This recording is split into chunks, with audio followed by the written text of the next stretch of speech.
Pegue a Escritura Sagrada.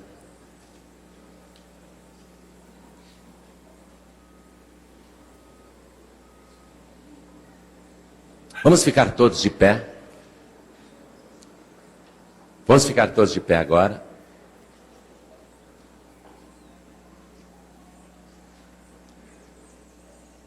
Por favor, abra a palavra de Deus no livro de Números, capítulo 35.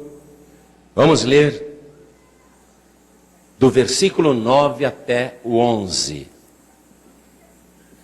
Livro de Números, capítulo 35, versículo 9. Você sabe que na época de Jesus, o Novo Testamento ainda não tinha sido passado para o papel, né? O Evangelho ainda não tinha sido passado para o papel. Jesus estava ali vivendo o Evangelho, trazendo o Evangelho. Então, qual era a escritura que Jesus usava? O Antigo Testamento. Essa era a Bíblia de Jesus. E Jesus falou assim para a multidão: examinem as Escrituras, porque julgais ter nelas a vida eterna, e são elas que de mim testificam. Quer dizer que a única Escritura disponível naquela época, o Antigo Testamento, falava de Jesus. Jesus mandou examinar as Escrituras. E olha só, em Números capítulo 35, versículo 9, está escrito assim: falou mais o Senhor a Moisés dizendo, ó, primeira coisa, hein? Sempre que a palavra Senhor aparece todinha com letras maiúsculas, ela está substituindo 4 letras, YHVH, o nome de Deus, que ninguém sabe como é que pronuncia, com certeza não é Jeová. É um nome impronunciável. Então quem está falando aqui com Moisés é o próprio Deus. Escute. Falou mais o Senhor a Moisés dizendo: fala aos filhos de Israel e dize-lhes: quando passardes o Jordão, a terra de Canaã, fazei com que vos estejam à mão cidades que vos sirvam de cidades de refúgio, para que ali se acolha o homicida que ferir a alguma pessoa por erro. Amém? Vou reler o versículo 11, preste atenção, é o ponto central do que Deus está ordenando. Fazei com que vos estejam à mão, né? Fácil alcance, ao alcance da mão. Fazei com que esteja bem próximo. Cidades que vos sirvam de cidades de refúgio, para que ali se acolha o homicida que ferir alguma alma por erro. Homicida é a pessoa que mata a outra. A pessoa matou a outra por erro, sem querer, ou por acidente, ou em legítima defesa até. Deus está dizendo, tem que ter à mão, à disposição do homicida que matou alguém por erro. Cidades de refúgio. Então agora eu releio o versículo 11 e você repete em seguida. Vamos lá.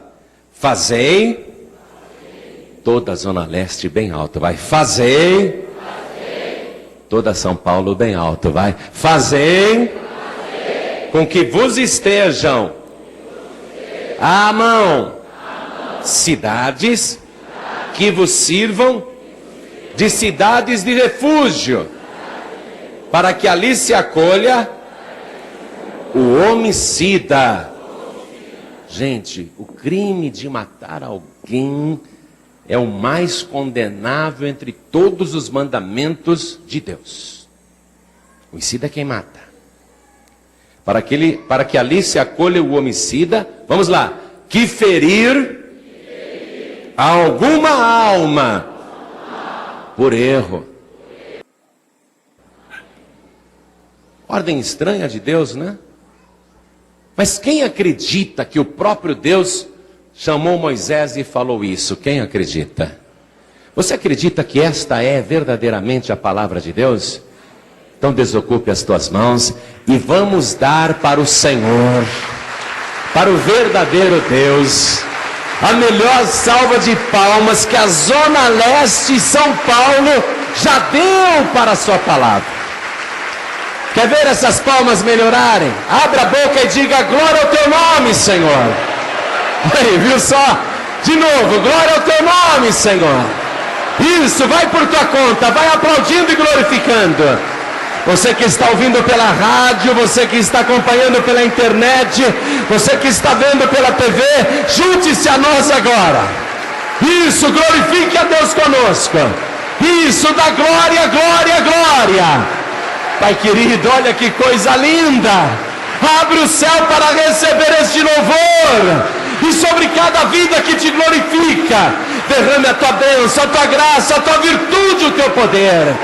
Pai bendito, a tua palavra vai ser pregada. Ninguém veio aqui para escutar homem algum falar. Todos querem ouvir a tua palavra. Então tome a boca do pregador, tome a boca do mensageiro.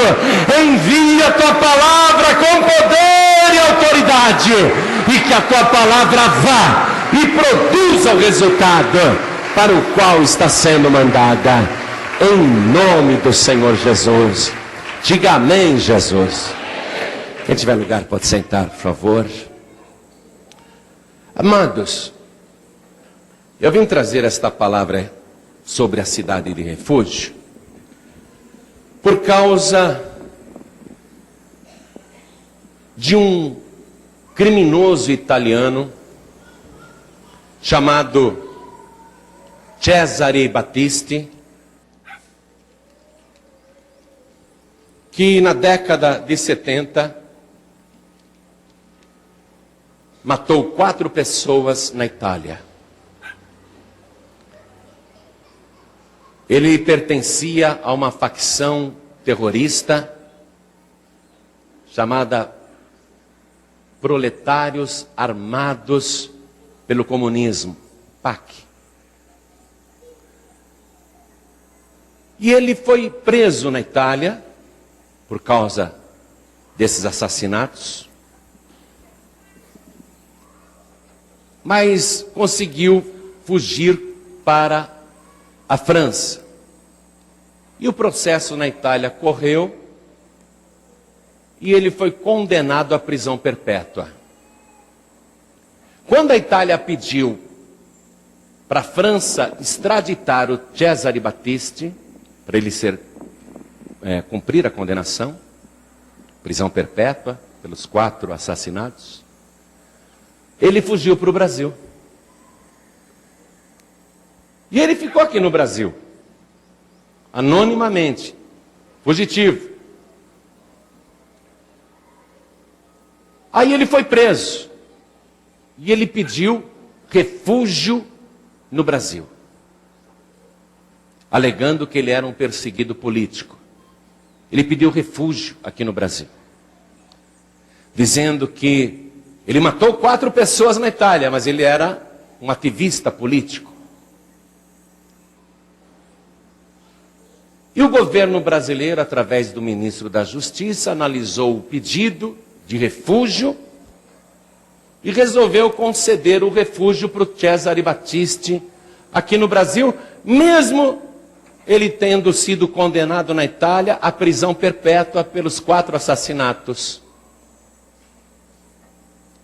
Bom, a Itália ficou em pé de guerra contra o Brasil, porque eles querem que o criminoso vá para lá, pagar pelos crimes que cometeu e que a justiça italiana já o condenou.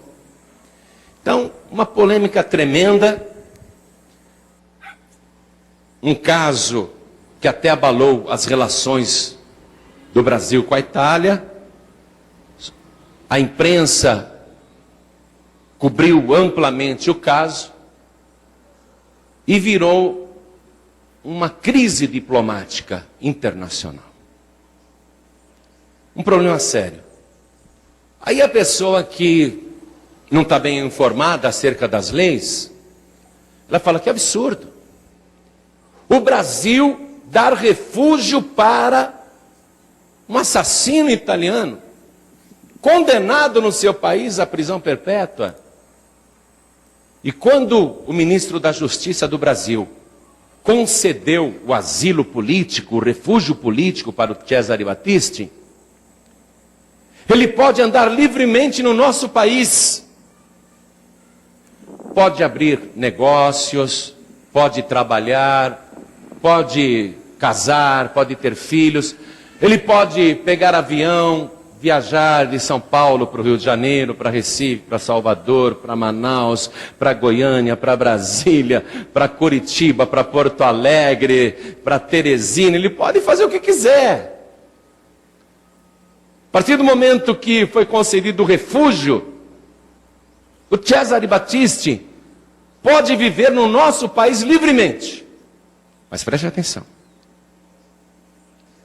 Se ele um dia falar assim, eu vou lá no consulado da Itália em São Paulo, eu vou ver um documento que eu preciso. Se ele colocar o pé no consulado italiano ou na embaixada italiana, ou se ele colocar o pé dentro de um navio italiano que esteja ancorado no Brasil, ele pode ser preso. Porque o consulado, a embaixada ou qualquer embarcação, se ele pegar um avião da Alitalia, se ele botar, não precisa nem voar, se ele só entrar no avião da Alitalia, que é a empresa aérea da Itália, ele é preso. Porque esses locais são considerados territórios italianos, mesmo no exterior. Então, a única condição para o Cesare Battisti usufruir o refúgio no Brasil, livremente, vivendo livremente, é que ele permaneça no Brasil. Ele não pode botar o pé na Itália, lá ele vai ser preso. Ele tem que ficar no Brasil porque ele é refugiado. E essa figura do refúgio político é uma derivação atual dessa cidade de refúgio que está na Bíblia, que eu estou lendo para você. Estranho, não é? Então Deus chamou Moisés e falou assim, Moisés, providencie cidades que sirvam de cidades de refúgio, que estejam à mão do homicida que matou alguém por erro. Essa é a diferença que Deus está fazendo na sua palavra. A pessoa que matou alguém, e é lógico que isso é proibido pela lei de Deus, mas se matou por erro. Vamos supor, a pessoa estava lá fazendo o muro da sua casa e tinha alguém lá embaixo acimentando a parede, né? Colocando reboque na parede, e cai uma pedra daqui de cima que a pessoa está mexendo, e a pedra cai exatamente na cabeça do coitado lá embaixo, dá uma fratura e ele morre. Foi sem querer. A pedra escorregou e caiu. Deus faz diferença disso, não é?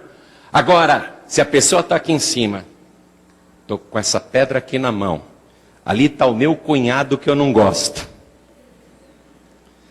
Esse cunhado é uma praga, é uma peste, é a chance de eu me livrar dele. Deixa eu mirar aqui na cabeça dele, paf, cai lá na cabeça do cunhado, o cara morre. Jogou de propósito a pedra, aí é diferente. Mas sendo uma morte cometida por erro, acidentalmente, ou propositadamente, o homicida tinha recebido de Deus o direito de correr, de fugir para a cidade de refúgio. E se ele entrasse na cidade de refúgio, ele não podia ser morto, porque naquela época era vida por vida, sangue por sangue, olho por olho, dente por dente. Quem derramava sangue tinha que ter o seu sangue derramado. Então Deus mandou preparar as cidades de refúgio. Mas isso que Deus fez aqui, na verdade era uma formalização de um direito de defesa para o homicida. Para que o homicida pudesse dizer, olha, eu quero contar o caso Eu e ele estávamos fazendo uma parede. Eu estava em cima e ele estava embaixo. E escapou uma pedra da minha mão que caiu na cabeça dele, ele morreu. Tem testemunha, tem gente que viu. Não é? Aí ele tinha direito de defesa. Mas também podia aparecer testemunhas para dizer, não foi sem querer não, nós vimos ele atirando a pedra na cabeça do cunhado. Então a cidade de refúgio servia como uma garantia de defesa. E enquanto o homicida estivesse dentro da cidade de refúgio, ele não podia ser morto ou ser preso. E foi isso que aconteceu com o Cesare Battisti. O Brasil acabou servindo para ele de cidade de refúgio. Agora está se analisando se ele realmente matou 4 pessoas ou se ele não matou 4 pessoas. Qual é a responsabilidade dele nesta morte? A Itália já julgou e condenou, mas esses processos estão sendo revistos. Não é? O Brasil está funcionando como uma cidade de refúgio para ele. É um direito que está na palavra de Deus. Não é? Só que esse caso aí do Cesare Battisti, ele foi um caso de militância proposital. Ele era terrorista, ele era ativista político, ele fazia parte de um grupo armado que matava pessoas inocentes. Então, é outra história. Mas no direito bíblico que Deus colocou aqui, era permitido ao homicida que fizesse essa fuga para a cidade de refúgio. O primeiro assassino que existiu na terra, você sabe quem foi, né? Quem foi o primeiro assassino que existiu? Caim. Isso lá no comecinho, quando a população da terra era ele, o pai e a mãe.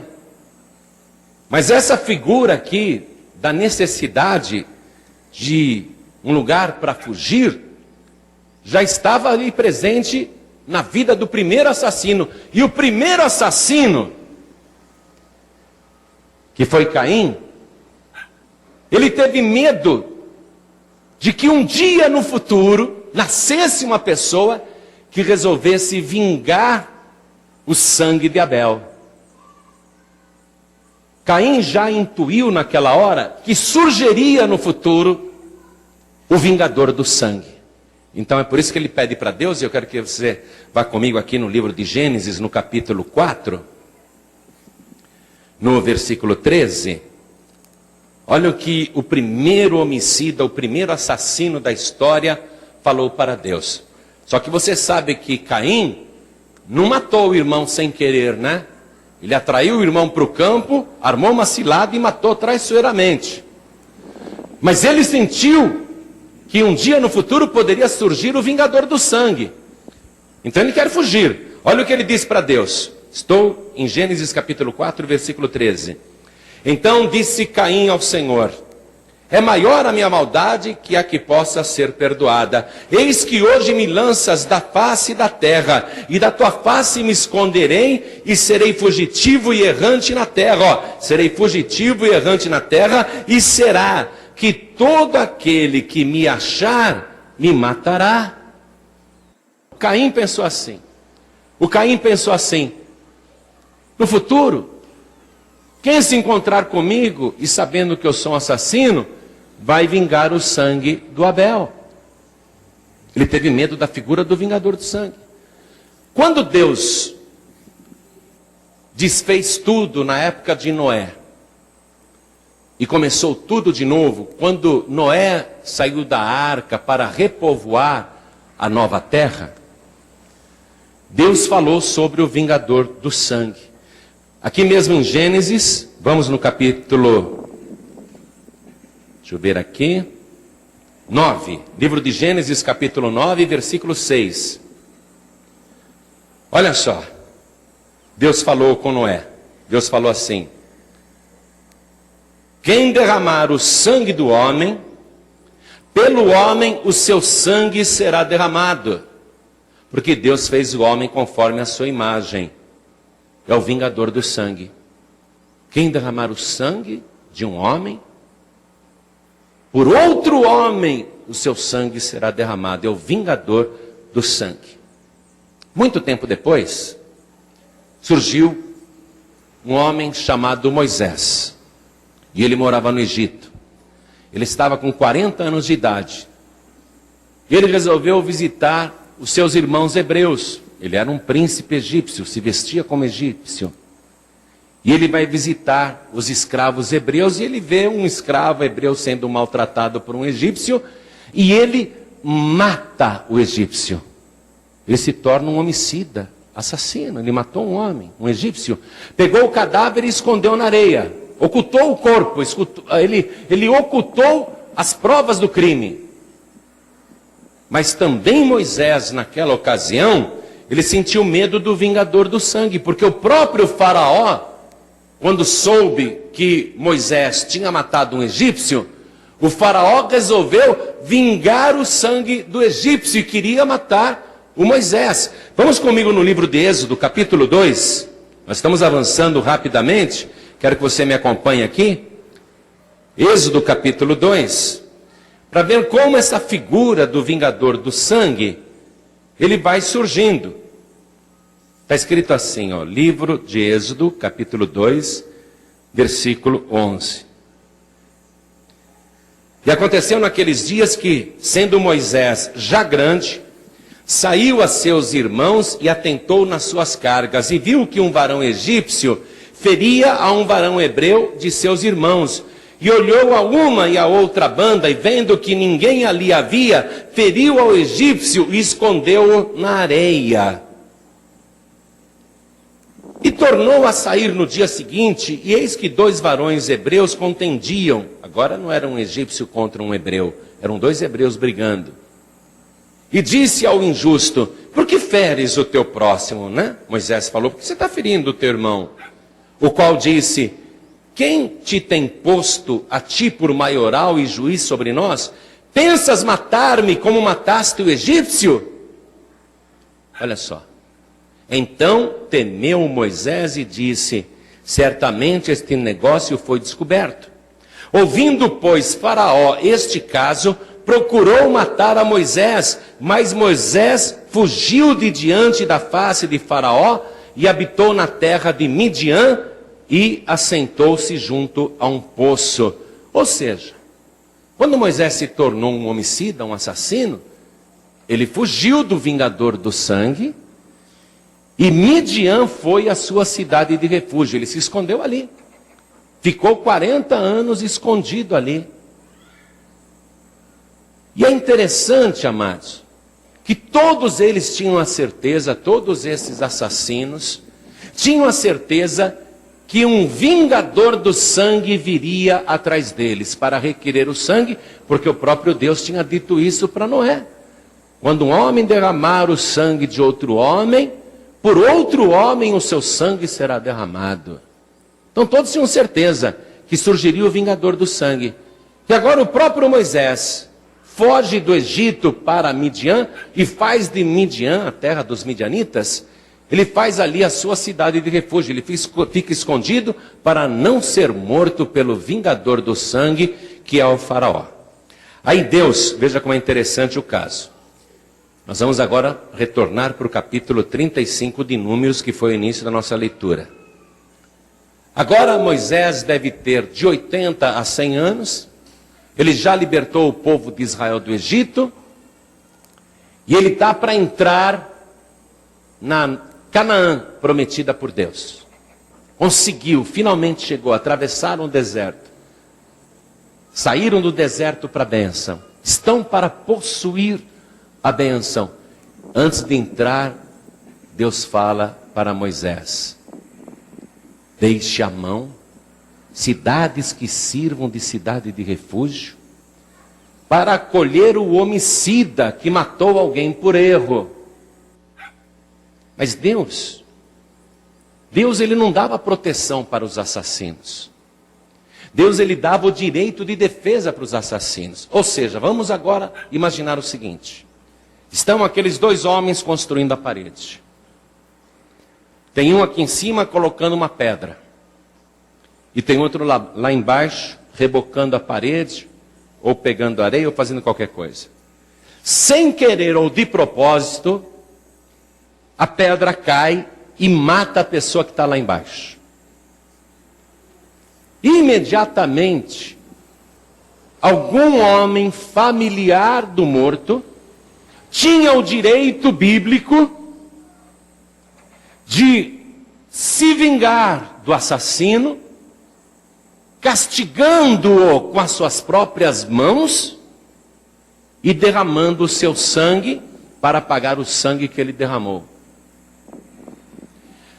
Então a pessoa que tinha matado outra, de propósito ou sem querer, sabia que o vingador do sangue iria atrás dela. Isso era desde a época de Caim, esse medo. O homicida já sabia. Algum parente, algum familiar, usando o direito bíblico, vai agora vir atrás de mim para vingar o sangue que eu derramei. O vingador do sangue virá até mim. E se ele me pegar, preste atenção nisso, se o vingador do sangue conseguisse chegar no homicida, ele podia matar o assassino, mesmo que o assassino estivesse indefeso ou desarmado, ele podia matar o assassino e ele não seria preso. Ele não seria condenado, porque ele era o vingador do sangue. Então o que o assassino fazia? O que o homicida fazia? O único jeito de eu não ser morto é eu correr para a cidade de refúgio que Deus preparou. E quando Deus falou para Moisés estabelecer cidades de refúgio em Israel, essas cidades deveriam estar à mão, ou seja, serem de fácil acesso para que o homicida se refugiasse ali. E quando o homicida se refugiasse ali, ele ficaria debaixo da proteção do sumo sacerdote. Então vamos ler essa figura jurídica do mundo espiritual, não é? Que é muito semelhante ao que existe hoje nas nações, no direito internacional inclusive. Vamos ver na íntegra aqui na palavra de Deus. Vamos acompanhar aqui, estou no livro de Números capítulo 35. Vamos ler a partir do versículo 12 agora. Vamos lá. Números capítulo 35, versículo 12. E estas cidades vos serão por refúgio do vingador do sangue. Deus falando, hein?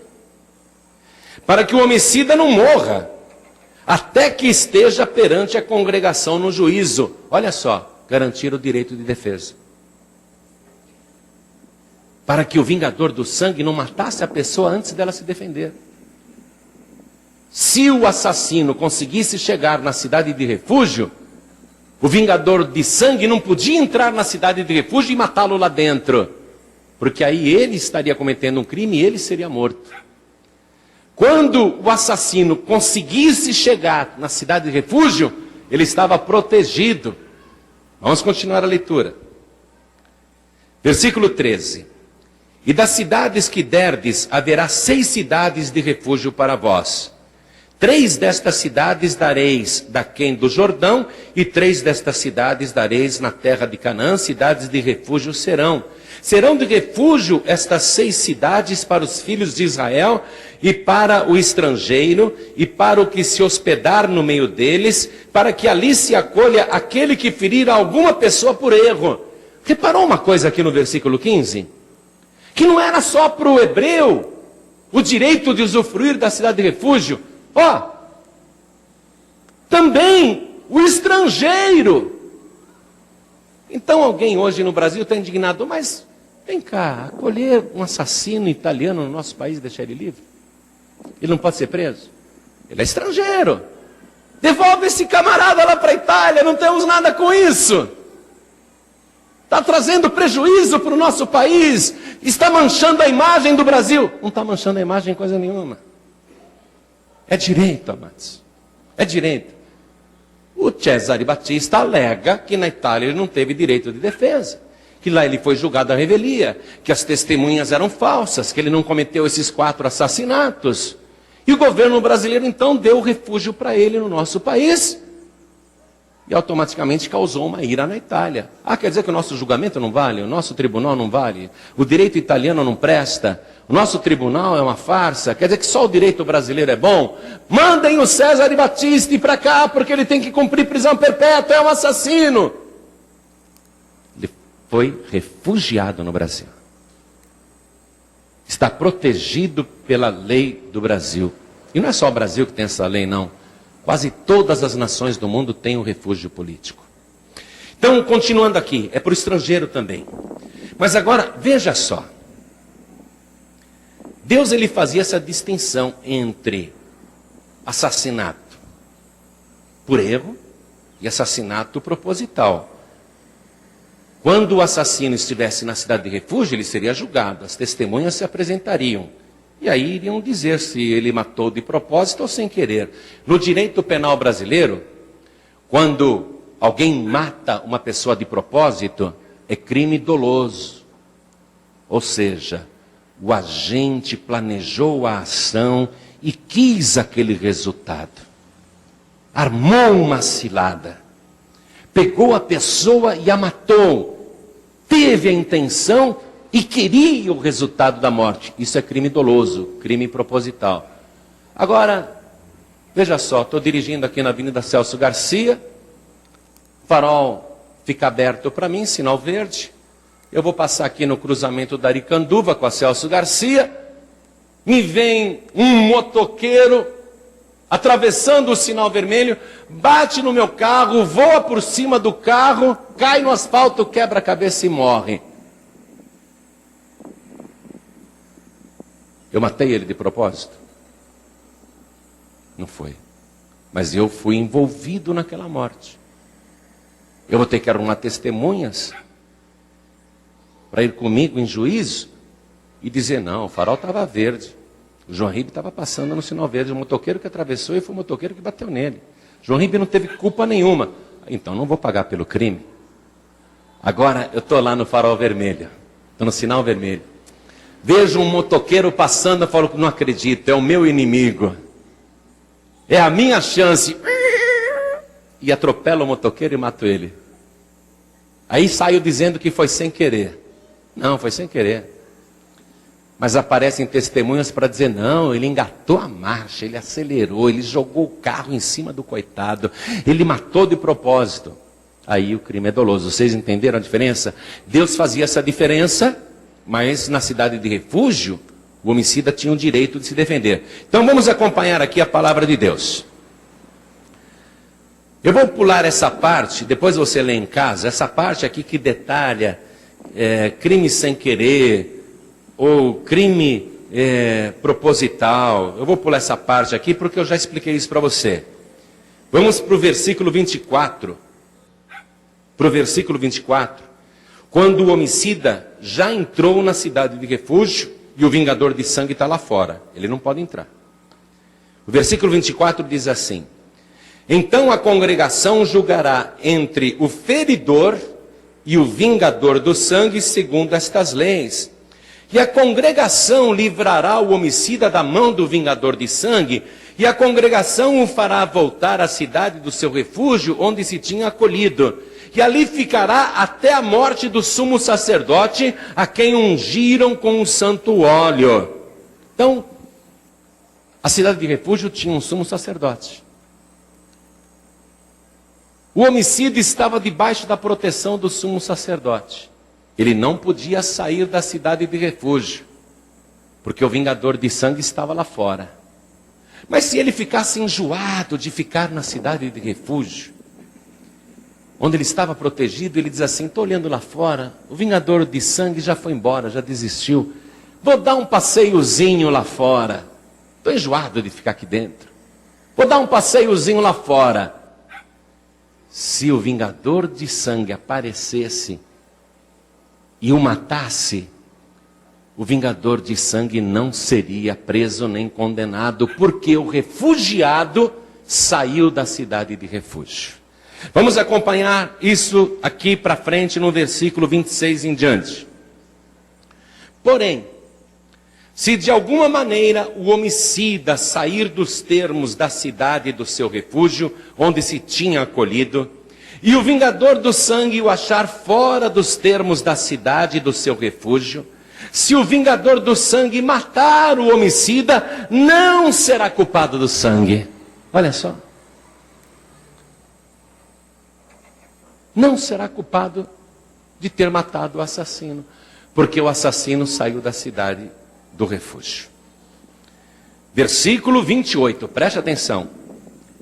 pois deve ficar na cidade do seu refúgio até a morte do sumo sacerdote. Mas depois da morte do sumo sacerdote, o homicida voltará à terra da sua possessão. Deixa eu explicar isso. O homicida matou alguém, fugiu para a cidade de refúgio, o vingador de sangue não conseguiu alcançá-lo, ele está protegido na cidade do refúgio, o vingador do sangue está lá fora, e aquele está protegido. Tem o sumo sacerdote dentro da cidade de refúgio, e ele está debaixo da proteção do sumo sacerdote. Mas aí, quando o sumo sacerdote morria, o crime do homicida é como se estivesse extinto. Ele podia voltar para a casa dele, podia sair tranquilamente da cidade de refúgio, voltar para a casa dele onde quer que fosse, encontrar o vingador do sangue. Aí na hora que o vingador do sangue fosse matá-lo, ele dizia: pare, você não pode me matar. O sumo sacerdote morreu, eu estou livre.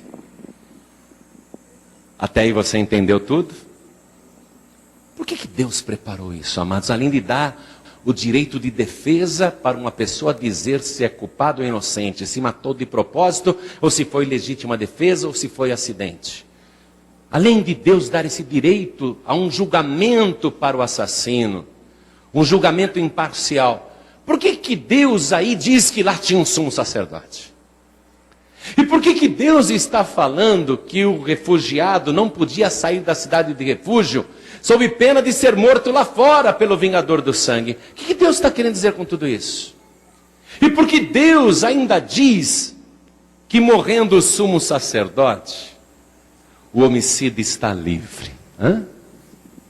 Jesus disse: examinais as Escrituras, porque julgais ter nelas a vida eterna, e são elas que de mim testificam.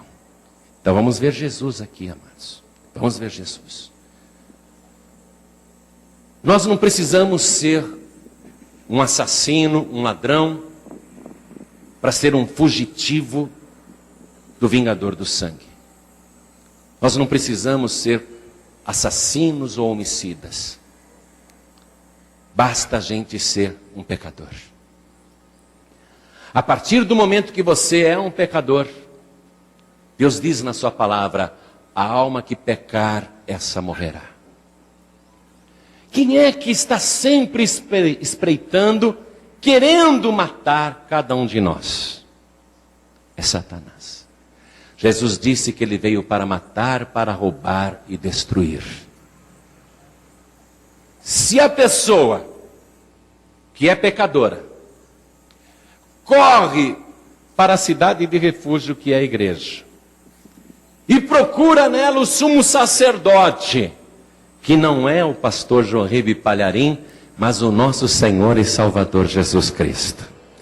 E se a pessoa fica debaixo da proteção deste sumo sacerdote que é Jesus, o vingador do sangue, ou Satanás, o assassino que quer se vingar, que quer nos matar, ele não pode entrar na casa do Senhor ou na cidade de refúgio, e ele não pode matar o pecador ou a pecadora que está debaixo da cobertura do sumo sacerdote. Não pode. Agora vamos imaginar que eu sou um pecador e corri para Jesus. O diabo queria me matar, e ele queria mesmo. Quando eu era jovem, ele queria me matar. Ainda hoje ele quer me matar, não é? Ele quer me matar. Mas eu estou debaixo da proteção do sumo sacerdote. Estou na igreja, estou firme. Mas vamos imaginar que eu digo assim: poxa, estou enjoado de ficar aqui, sabia? Estou enjoado. Eu vou dar um pulinho lá fora no mundo. Vou dar uma volta em Sodoma. Vou dar uma voltinha em Gomorra. Eu vou aí nos inferninhos lá fora. Eu vou no mundo. Mas é rápido, eu vou e volto. Só uma vez. Eu saio da casa do Senhor, eu saio da proteção do sumo sacerdote e eu vou lá fora, no mundo. O diabo que está espreitando, ele fala, é a chance que eu queria. Eu só precisava dessa vacilada para acabar com a raça dele. Aí você pode ter certeza que ele vai e se vinga. Ele vai e executa o seu intento, porque o intento dele é matar, roubar e destruir. Você está entendendo isso? A casa de Deus é a nossa cidade de refúgio. Mas para entrar nessa cidade de refúgio, você tem que passar pela porta. E Jesus disse, eu sou a porta. Aí você entra, e por essa porta o diabo não entra. Ele tem que ficar lá fora. Mas ele fica rodeando, não é? A palavra diz que ele é como um leão que fica ao nosso derredor, buscando a quem possa tragar. Mas se você entrou pela porta e está na presença do Senhor, você está debaixo da cobertura do sumo sacerdote, não é isso? Mas agora olha só. Eu estou na igreja. Mas hoje, terminando a reunião, eu e você vamos ter que voltar para casa. É ou não é? Você não vai voltar para a tua casa hoje? Ou você vai sair daqui e vai para uma boate? Ou você vai sair daqui e vai para o inferninho da vida aí fora? Você vai para casa na hora que você sair daqui? E amanhã você vai sair da tua casa para ir trabalhar? E vai continuar na presença de Deus, orando, mesmo, né, trabalhando. Você vai continuar na presença do Senhor? Muito bem. Você não está saindo para fazer coisas erradas. Você tem que cumprir o teu dever, tem que trabalhar, tem que estudar, não é? Tem que cumprir o teu dever. Não adianta o diabo querer te assassinar hoje quando você voltar para casa, ou querer te assassinar amanhã quando você for trabalhar. Se ele se apresentar para te matar, você põe a tua mão na frente do diabo e diz assim, pare aí, Satanás. O sumo sacerdote, que é Jesus Cristo, morreu na cruz do Calvário para me salvar. E eu estou livre para andar aonde eu quiser, e você não pode me fazer nenhum mal, porque eu tenho a cobertura do sangue de Jesus. Examinai as Escrituras, porque são elas que de mim testificam, e elas têm a vida eterna. Jesus Cristo, Ele quer te salvar. Quero te mostrar que Jesus Cristo é o nosso refúgio, amém? Vamos comigo no livro do profeta Isaías, capítulo 32, versículo 2. Acharam? E será aquele varão, que varão, hein? Jesus ainda não tinha nascido quando Isaías escreveu isso. E será aquele varão como um esconderijo contra o vento. Um esconderijo, um lugar de refúgio. E como um refúgio contra a tempestade. Olha, afirmando que esse varão é o refúgio contra a tempestade. E como ribeiros de águas em lugares secos, e como a sombra de uma grande rocha em terra sedenta. E eu quero terminar a mensagem lendo aqui para você em Isaías mesmo, capítulo 35, versículo 8. Escute. E ali haverá um alto caminho. Um alto caminho não é um caminho baixo, amados. E haverá ali um alto caminho. É um caminho elevado. Um caminho que se chamará o caminho santo. Está vendo com letras maiúsculas aí? Está com letras maiúsculas aí? O caminho santo? Um alto caminho. Que se chamará o caminho santo. O imundo não passará por ele, mas será para o povo de Deus os caminhantes. Só quem faz parte do povo de Deus pode andar nesse caminho santo. É um alto caminho. Nesse caminho santo o diabo não anda não. Ele pode rodear o caminho santo, para ver se você sai do caminho, para ver se você desvia. Mas o diabo não pode entrar no caminho santo. O imundo não passará por ele. Satanás é um espírito imundo. Jesus o qualificou de espírito imundo. O imundo não passará por ele. Mas será para o povo de Deus. É a pessoa que entra pela porta, recebe Jesus como sumo sacerdote, como único Senhor e Salvador que morreu para lhe libertar e salvar. Caminho que será para o povo de Deus. Os caminhantes, até mesmo os loucos, não errarão. Você sabia que até os loucos são salvos? Até um louco é capaz de entender que só Jesus salva, que só Jesus é o caminho. E até os loucos não errarão. Ali não haverá leão. Satanás, a figura dele é o leão que anda em derredor. Ali não haverá leão, amados, não tem. Nem animal feroz subirá a ele, não tem como vir os espíritos malignos, esses espíritos ferozes, para destruir a tua vida. Mas os remidos andarão por ele. Quem são os remidos? Aqueles que foram libertos pela morte do sumo sacerdote. O sumo sacerdote é Jesus Cristo. Os remidos andarão por ele. E os resgatados do Senhor. Quem é o resgatado do Senhor? A pessoa estava aprisionada por Satanás. Jesus foi e pagou o resgate. O diabo mantinha você num sequestro, num cativeiro. Jesus foi e pagou o resgate. Você é um resgatado do Senhor. E os resgatados do Senhor voltarão e virão a Sião com júbilo, e alegria eterna verá sobre a sua cabeça. Alegria eterna, amados.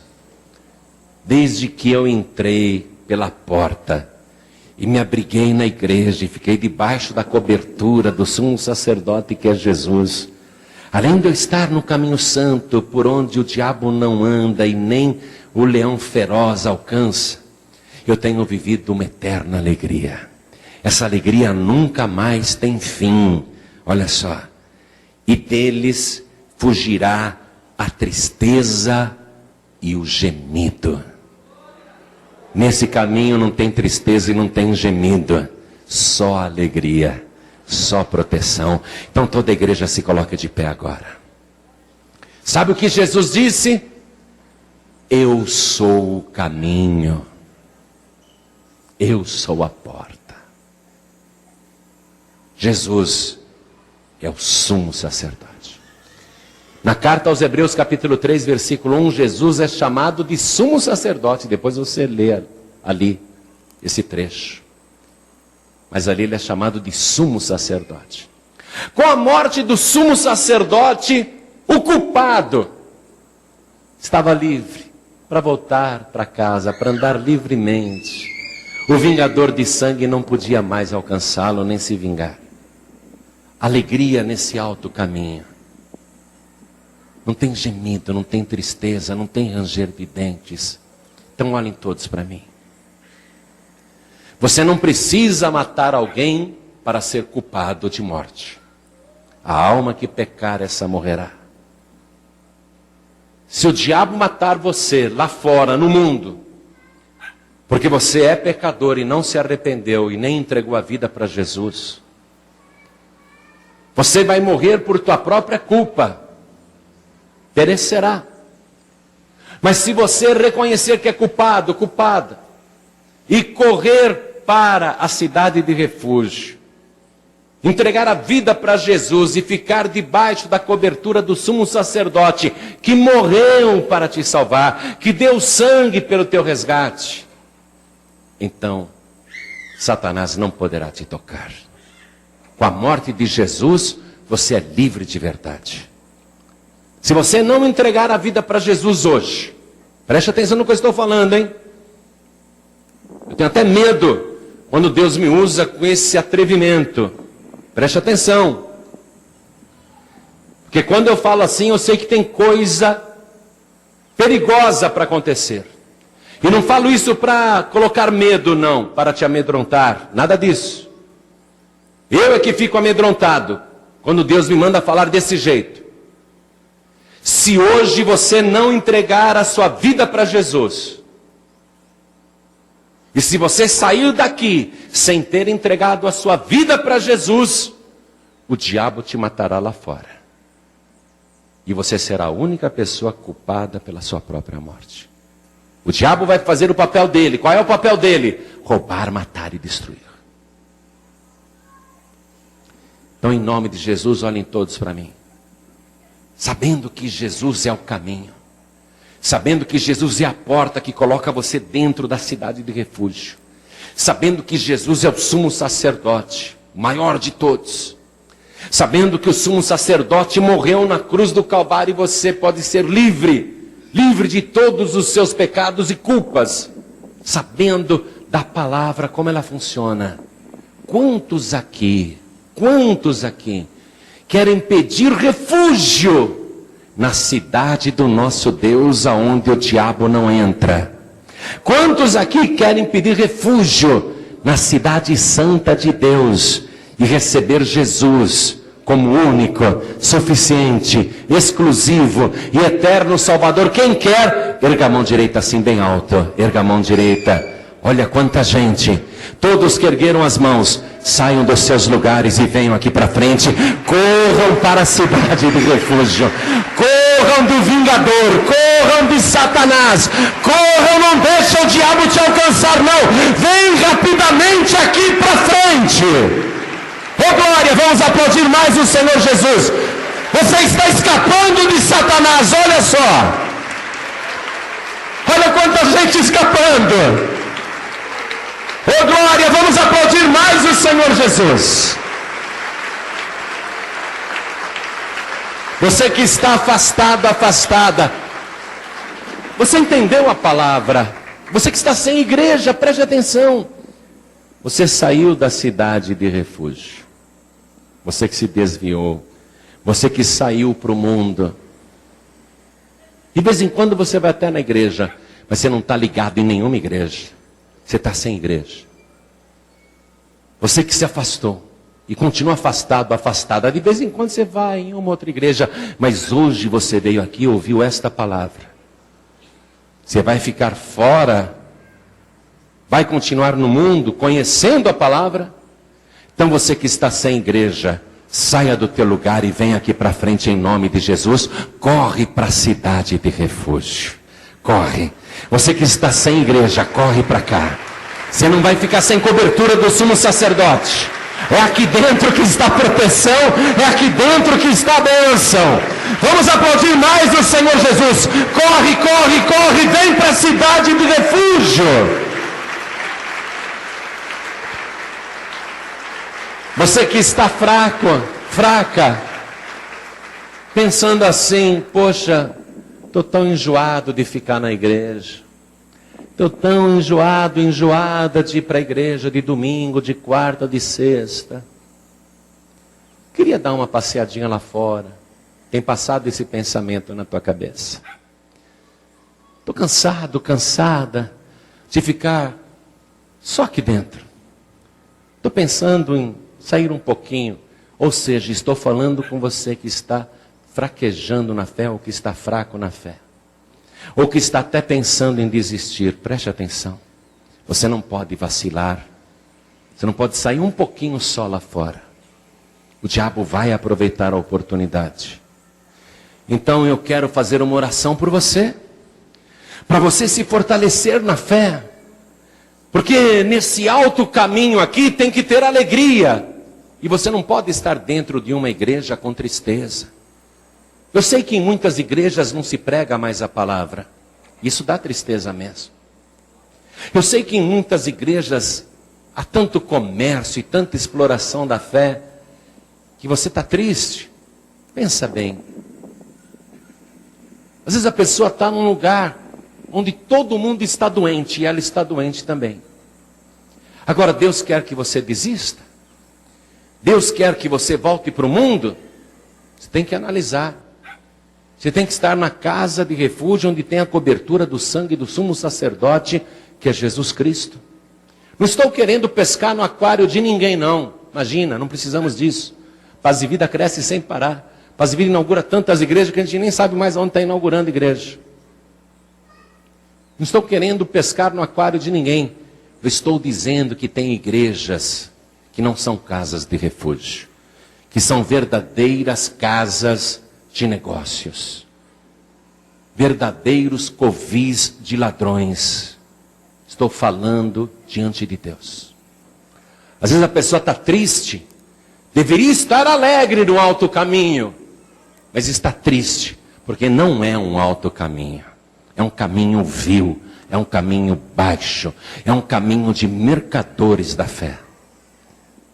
Essa igreja aqui é enorme, tem muito espaço lá para trás, estacionamento enorme. Você não vai achar uma cantina aqui dentro, não vai achar uma livraria aqui dentro. Aqui não se faz bazar, não se faz comércio. Quer comprar os livros do pastor João Henrique Palharim? Vai na Saraiva, vai na Siciliana, vai na FENAC, vai na Cultura, vai nas livrarias aí fora, na Paz e Vida, em nenhuma delas, no Brasil inteiro, você não compra meus livros. Nem meus CDs, nem meus DVDs, nada disso. E não é por falta de espaço, podia fazer uma livraria ali, podia fazer uma cantina ali. Mas nós temos temor do dono da casa. Nós temos medo do dono da casa. Posso ser o pastor, presidente da igreja. Isso só no papel. Porque no mundo espiritual eu sou um empregado da casa de Deus. Sou um mero empregado. Se eu não for um bom empregado, ele me manda embora. E eu não estou afim de perder o meu lugar. Então às vezes a pessoa está numa igreja cheia de tristeza. Quando a palavra diz que esse é um alto caminho que tem que ter alegria. Alegria de servir a Deus. Alegria da salvação. Então você que anda com essa tristeza, ou com essa fraqueza, ou pensando em desistir, eu quero orar por você agora, em nome de Jesus. Quero que você venha aqui para frente também receber esta oração. Tem muitos corações tristes. Tem muitos corações tristes. Tristes com as coisas que você anda vendo nas igrejas. Triste com as coisas que estão acontecendo aí fora. Porque são estes os últimos dias. Vem aqui para frente, porque nós vamos orar. Você tem que sair daqui alegre hoje. Tem que sair daqui dando glória a Deus. Tem que sair daqui feliz da vida hoje.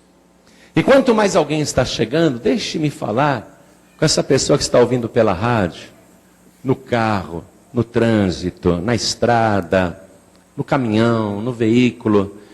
Quero falar com você que está ouvindo na sua casa, no seu trabalho, na cadeia, na penitenciária.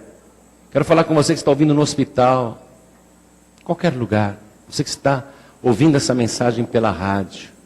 Quero falar com você também que está ouvindo no Brasil ou fora do Brasil pela internet, ouvindo essa mensagem no seu computador. Quero falar com você que está assistindo esta mensagem na sua TV, ou então alguém te deu o DVD e falou, assiste isso aqui. Você está assistindo essa mensagem. Quer entregar a vida para Jesus? Quer entregar sua vida para Jesus agora? Se ajoelhe ao lado do teu rádio, se ajoelhe ao lado do teu computador, se ajoelhe ao lado do teu televisor, como nós vamos fazer aqui na sede da Paz e Vida na Zona Leste. Vamos nos ajoelhar diante do altar. A porta, Jesus disse, eu sou a porta, que dá entrada para a cidade de refúgio. Jesus é o nosso refúgio, o refúgio contra o vento, o refúgio contra a tempestade. Essa porta é pequenininha, amados. Não dá para entrar com altivez, com o peito estufado, não. A gente precisa se ajoelhar, senão não passa pela porta. Então você que está ouvindo de longe, à distância, se ajoelhe ali, ao lado do teu rádio. Se ajoelhe aí também ao lado do seu televisor ou ao lado do seu computador. Como nós estamos aqui ajoelhados, diante do altar do Senhor, porque a porta é estreita. O orgulhoso não entra não, porque o orgulhoso empina o nariz, levanta a cabeça, estufa o peito e quer passar. Não dá, tem que se humilhar, tem que se ajoelhar. Como nós estamos fazendo aqui. E de joelhos, coloque a tua mão direita sobre o teu coração. E ore assim comigo. Meu Deus e meu Pai. Mas ore com fé. Meu Deus e meu Pai. Eu reconheço que sou culpado. Perante a tua lei, estou condenado. Mas eu agora corri para aquele varão que é o meu alto refúgio contra o vento, contra a tempestade. E eu entro agora pela porta estreita e me abrigo debaixo das tuas asas.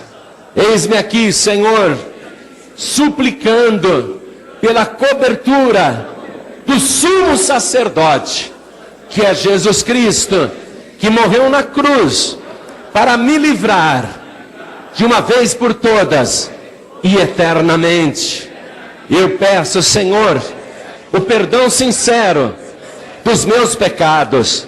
Apaga, Senhor, as minhas iniquidades e me purifica agora das minhas transgressões e escreve o meu nome no livro da vida do Cordeiro e declare, Senhor, que sou morador da tua santa cidade, a minha cidade de refúgio. E não me deixe sair, nem voltar atrás, nem desistir, nem desviar.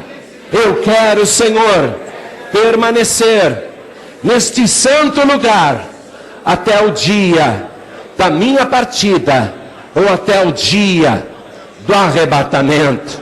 Meu Deus da glória, neste momento, vem com teu Espírito sobre a minha vida, faça tudo novo e me dê, Senhor, a alegria da minha salvação, por Jesus Cristo, o meu único, suficiente, exclusivo e eterno Salvador, para todo sempre. Amém.